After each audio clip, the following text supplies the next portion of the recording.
everybody! Welcome to another off-stream episode, yours truly Neuroisdelicious. Today we're gonna be teaching you how to hold the chopstick in 3 simple steps. Easy and pro like a Chinese.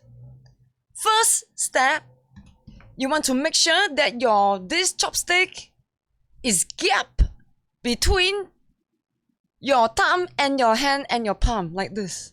And then use your forefinger to support the base like this. Then you want to add some pressure onto the forefinger to make sure that your chopstick is steady in place. So now you realize you have 3 more fingers free. Am I right?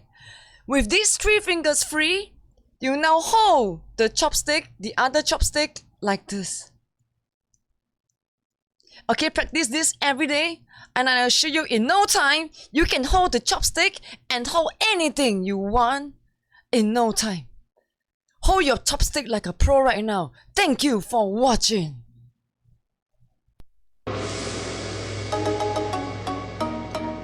Drop a thumbs up onto this video. See you on the next one.